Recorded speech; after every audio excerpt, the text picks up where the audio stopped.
So hi guys, welcome back to my YouTube channel again. So guys, in this video we will see how to fix Wi-Fi keep disconnecting on Samsung Galaxy A17. So guys, Wi-Fi keeps dropping or disconnecting again and again. So this video shows how to fix unstable Wi-Fi on your Samsung Galaxy.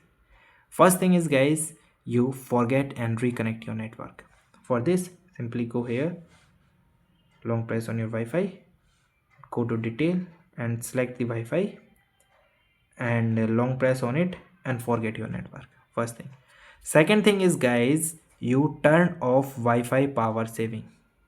So here you go, here is advanced settings.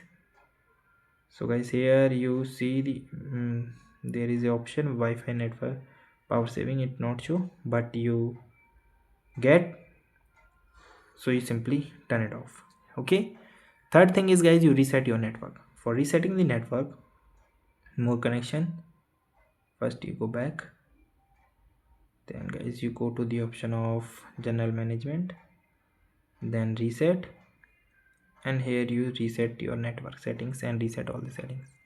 Okay, then guys you restart your router.